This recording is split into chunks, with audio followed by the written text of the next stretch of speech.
Arsye gjykata. Gjenerata tona dhe para neshe dhe nështë deri tani jemi rrit me atë thonje që na kanë thonë gjyshet e nonat, vajza lind në shtëpi huj e kur të martohet shkon në shtëpi vet. Na prej të vegjëla, të vogla jemi rrit të dëgjojmë këtë fjalë që vajza kur shkon në shtëpi të burrit prapë të thojnë ti je e bleme e nuk je leme. Domethënë si përfundim kërku nuk po mujna me zonë vend. Edhe në konsideroj që kjo pozitë... Unë jam rahat me këtë pjesë, për arsye se e di shumë mirë anën ligjore, edhe në çfarëdo forme, se në aspektin e trashëgimisë, në bazë të ligjit mbi trashëgimin, gruaja trashëgon pasurinë e burrit të vdekur, se në aspektin derisa është gjallë burri, gruaja e ka të drejtën e pronësisë mbi pasurinë e burrit, edhe në qoftë se pasuria është regjistruar në kadastër vetëm në emrin e burrit. Është çështje e rregulluar. Nëse është regjistruar me emrin e gruas? Nëse është regjistruar me vlen e njëjta, në qoftë se ajo pasuri është ble me punë gjatë ekzistimit të martesës.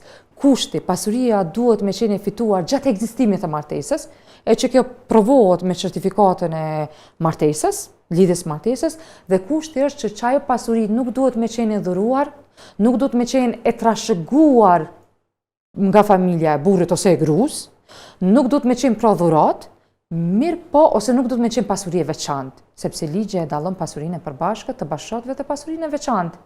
Çka është ajo tash e përbashkët e veçantë? Pasuria e veçantë është pasuri të cilën e ke sjell prej familjes së babës, e ke sjell te burri. Që trashëgimin që ajo është pasuri e veçantë. Pasurinë që e ke marrë dhurat, edhe pse e ke marrë gjatë ekzistimit të martesës, po e ke dhurat, është pasuri e veçantë, si për burrin, si për gruan. Dhe pasuria e cila rrjedh nga pronësia industriale, e që këtu hyn prodhimtaria intelektuale, botimi i një libri të caktuar, pikturimi një pikture të caktuar, lidhet domethënë me intelektin personal, s'ka rëndësi që ajo pasuri është kriju, është punu gjatë ekzistimit të martesës, ajo është pasuri e veçantë. Ndërsa pasuria e përbashkët është pasuria e cila është fitu gjatë ekzistimit të martesës me punë. Edhe këto nuk është faktor që njëri ka kontribu me të ardhura financiare dhe tjetri ka nejtë të shtëpia dhe s'ka kontribu në aspektin financiar, sepse kontributin ligji e konsideron edhe kontributin e gruas ose të njërit në udhëheqjen e punëve të shtëpisë, në kujdesin e fëmijëve, në pastërti. Edhe nëse asnjë ditë nuk ka punuar gjatë ekzistimit të martesës, pasuria konsiderohet 50 me 50.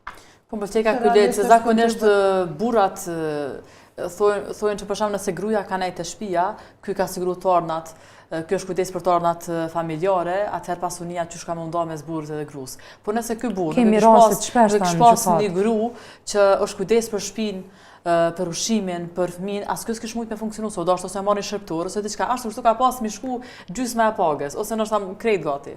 Kështu që definitivisht, edhe se nëse gruaja s'ka dalë për shtëpis, është kujdes maksimalisht me ta rujt pasunin.